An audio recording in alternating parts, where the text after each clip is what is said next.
बहुत ही खूबसूरत मौसम और बहुत ही हॉट सा टॉपिक हम लेके आए हैं आपके बीच में दोस्तों। आज पहले बता दूं, हम इस वक्त लखनऊ के बेहद खूबसूरत इको गार्डन में खड़े हैं।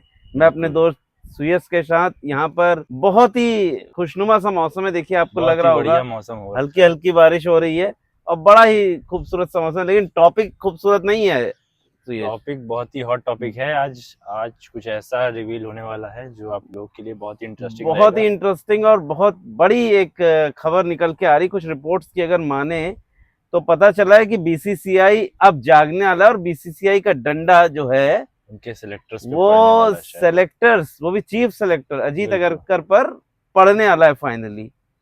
लेकिन ऑल ऑफ अ सडन ये कैसे हुआ, तुम्हें पता है सुयश? ऑल ऑफ अ सडन ये चीजें जो अब हो रही हैं ये अचानक से कैसे हुई? हाँ जी, मेरा अनुमान जितना है कि अभी इंडिया जो इतना अच्छा खेल रही थी अभी तक, और अचानक से कुछ दिनों से कुछ इंडिया की जो परफॉर्मेंस है थोड़ी सी डाउन साइड जा रही है। तो उसी वजह से शायद ये सब हो रहा है। और फिर रोहित शर्मा का रिटायरमेंट, और ना जाने किस किस जगह पे एक्चुअली जो अजीत तुमने अगरकर अभी का बोला नाम ना, ये आया। रोहित शर्मा का रिटायरमेंट, एक्चुअली जो सबसे बड़ी कंट्रोवर्सी थी है ना दर्शकों, वो यही थी रोहित शर्मा के रिटायरमेंट की न्यूज। जिस तरह से ये बात बाहर आई, एक अखबार में छपा कि रोहित शर्मा शायद लॉर्ड्स में संन्यास ले लेंगे, और उनके संन्यास की जो खबरें सोशल मीडिया पे इतनी बढ़ चढ़ के दिखाई गई ना, उसने कहीं ना कहीं पैनिक क्रिएट किया। आपको याद होगा बीसीसीआई सेक्रेटरी ने खुद आके बयान दिया कि रोहित शर्मा जब तक खेल रहे हैं और बीसीसीआई इंडिया प्लेयर्स की स्कीम ऑफ थिंग्स में है, तब तक उन वो खेलेंगे और कंसिडर किए जाएंगे। बिल्कुल बिल्कुल। इतना बड़ा बयान अगर बीसीसीआई सेक्रेटरी को आके देना पड़े, दैट मींस कि there is something going on. कुछ दिन से अजीत अगरकर वैसे भी लाइमलाइट में कुछ ज्यादा ही रह रहे हैं। हाँ वैसे मतलब यूजुअली इतने सेलेक्टर्स लाइमलाइट में नहीं रहते हैं। देखिए, वैसे तो उनका कार्यकाल अगर आप हम्म। देखेंगे तो आईसीसी ट्रॉफी में उन्होंने बहुत अच्छा काम किया, इंडिया को 3-3 आईसीसी ट्रॉफी जिताई बिल्कुल हैं। बिल्कुल। लेकिन टेस्ट सीरीज डोमेस्टिक आप देख लीजिए, अपने इंडिया में खेली गई जो टेस्ट सीरीज थी, आप साउथ अफ्रीका से वॉश आउट हो गए, आप न्यूजीलैंड से वॉश आउट हो गए। बस उसके बाद जिम्बाब्वे वाला जो था उसमें अच्छा परफॉर्म किया था इंडिया ने। आप आयरलैंड के खिलाफ सीरीज में क्लीन स्वीप हो जाते हैं। इंग्लैंड में आप सीरीज बहुत ही बुरी तरह हार के आते हैं। जिम्बाब्वे के खिलाफ तो चलो वीवीएस लक्ष्मण को उसका क्रेडिट देना चाहिए कि उन्होंने खिलाड़ियों को श्योरिटी दी जो उन्हें चाहिए एक्चुअली परफॉर्म करने के लिए। और सबसे बड़ी बात यह है कि शायद वीवीएस लक्ष्मण ही आपके नेक्स्ट चीफ सेलेक्टर हो, ऐसा सुनने में भी आ रहा है। आपको बताऊं, बीसीसीआई जो सोच रहा है उसके बारे में, वीवीएस लक्ष्मण भी काफी अच्छे कोच रहे हैं एक समय, और उनके। जितना भी उन्होंने कोचिंग की, हाँ सही कह बिल्कुल रहे हो। बिल्कुल। और वो बड़े बड़े खिलाड़ी जैसे कि विराट कोहली हो गए, रोहित शर्मा हो गए, वो लोग भी उनकी बात काफी सुनते हैं और बहुत ही सबसे उनके बेहतरीन अच्छे मानते हैं रिलेशन उनको। है, सही बात है, सही, बिल्कुल सही कहा सुरेश तुमने यहाँ पे ये बात ऐड की जो और ये। जिस तरीके से अभी रोहित शर्मा वाला हॉट टॉपिक बना हुआ था रिटायरमेंट वाला, तो उसके वो बाद तो से मुझे लगता है शायद अगरकर के उससे डाउनफॉल का ना, उसके बाद से रोहित शर्मा ने इतना अच्छा परफॉर्म करके सबको मुंह तोड़ जवाब दे दिया अपने। क्योंकि मैं तुम्हें बताऊं सुरेश, अभी कुछ दिनों पहले तक ये बात की रही थी कि शायद अजीत अगरकर का जो कॉन्ट्रैक्ट है वो 2027 के आईसीसी वर्ल्ड कप तक बढ़ा दिया जाए, उसके बाद ही शायद उन्हें उस पद से हटाया जाएगा। लेकिन ऑल ऑफ अ सडन जो इतना बड़ा चेंज हुआ, उसका बहुत बड़ा कारण वो था। उसके अलावा जिस तरह से पहले ये कहा जाता था कि गंभीर और अगरकर के बीच में बहुत अच्छा तालमेल है, लेकिन बाद में ये खबरें आने लगी कि गंभीर ने भी इस चीज को रिवील किया लोगों के आगे कि जो टीम वो चाहते हैं शायद उन्हें सेलेक्टर से वो टीम नहीं मिल रही है।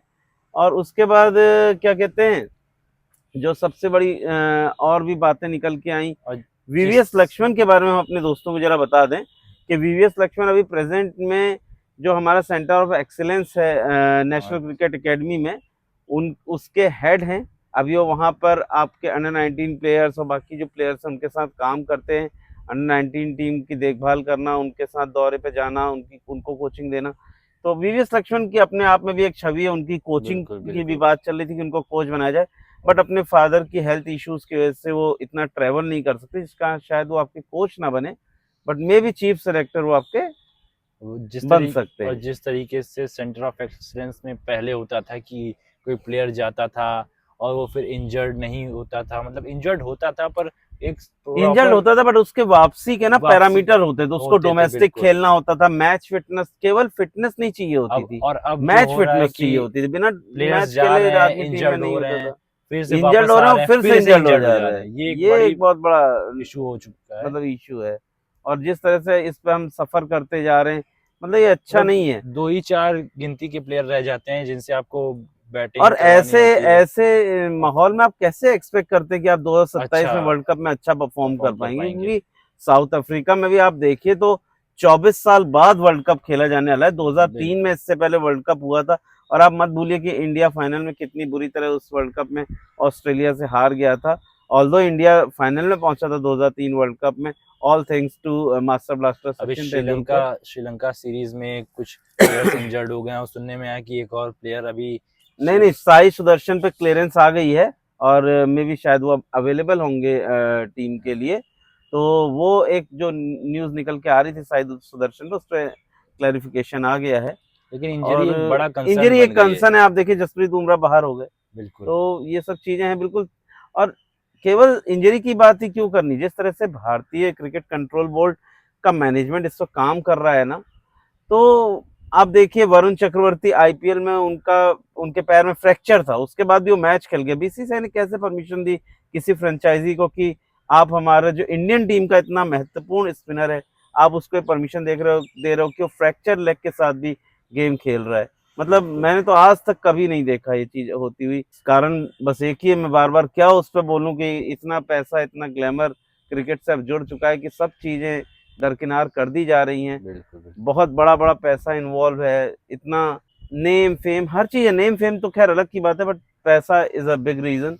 उसके अलावा दोस्तों अजीत अगरकर के बारे में क्या ही कहूँ, कई लोग कह रहे हैं कि वर्स्ट एवर सेलेक्टर, ये भी कहा है लोगों ने, लेकिन अजीत अगरकर ने भी अपने कार्यकाल में कुछ चीजें अच्छी तो की हैं, मेरे लेकिन अगर आप मुझसे पूछेंगे ना सुयश, तो मैं मानता बिल्कुल हूँ कि उनका जो कार्यकाल था, उत- या सॉरी है अभी, क्योंकि अभी तो मतलब हाँ अभी तो ऑफिशियली तो ऑफिशियली तो बीसीसीआई हैं, के चीफ सेलेक्टर सेलेक्टर ही हैं। हैं हमारे भारतीय कंट्रोल क्रिकेट बोर्ड में। तो अभी तक उनका जो कार्यकाल था ना, वो काफी मिक्स रहा। मतलब उन्होंने आईसीसी इवेंट्स में बहुत अच्छा किया।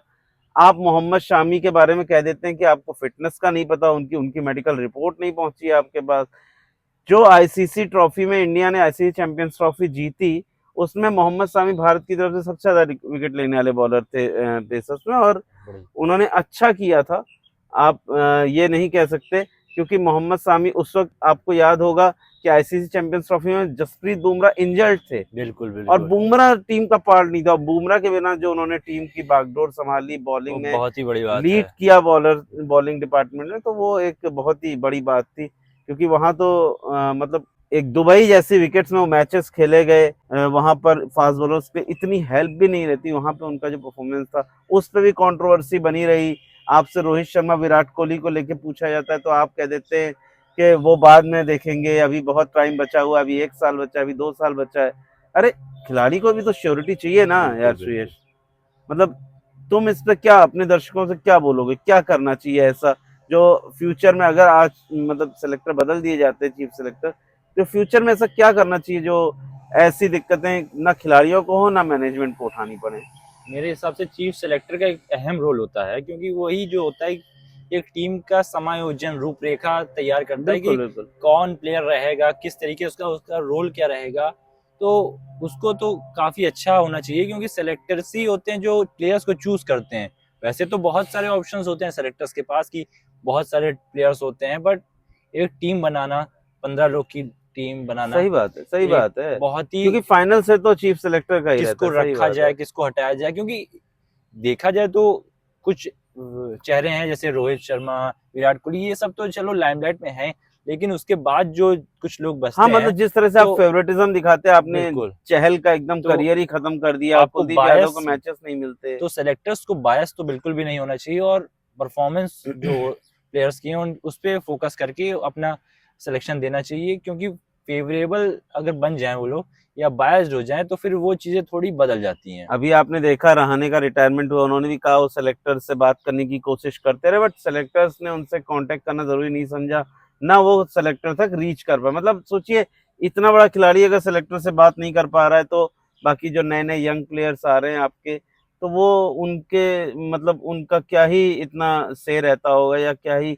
वो सेलेक्टर्स तक बात कर पाते होंगे। इवन मुझे तो नहीं लगता वो कोच तक भी अपनी बात पहुंचा पाते होंगे कई बार। बिल्कुल बिल्कुल। तो दोस्तों अब मुझे लगता है कि आप लोगों की बारी है कि आप अपने व्यूज हमारे इस जो भी अभी हमने आपको एक प्रस्तुति दी इस पर अपने विचार रखें और कमेंट सेक्शन में बताएं कि आपका इस पे क्या मानना है। क्या और अगरकर को हटा के वीवीएस लक्ष्मण को लाना सही है? और आपके हिसाब से आपके लिए बेस्ट सेलेक्टर हम लोग की टीम इंडिया के लिए कौन सा सेलेक्टर बेस्ट है? आपको क्या लगता है? कमेंट में बताइएगा कि वीवीएस लक्ष्मण आपके फेवरेट हैं? या फिर अजीत अगरकर को और कंटिन्यू करना चाहिए? और उससे भी बड़ा सवाल, क्या अजीत अगरकर के बाद अब गौतम गंभीर नेक्स्ट हो सकते हैं जिसको कि इस तरह से टीम से हटाया जाए या उनसे रिजाइन कराया जाएगा? ये भी देखना दिलचस्प रहेगा। तब तक आप अपना ध्यान रखिए। हम यहाँ के मौसम का और इस खूबसूरत से पार्क का मजा लेते हैं, फिर आपसे कनेक्ट करेंगे डेली मीट्स क्रिकेट अड्डा पे। तब तक अपना ध्यान रखिए। बिल्कुल, धन्यवाद। Thank you.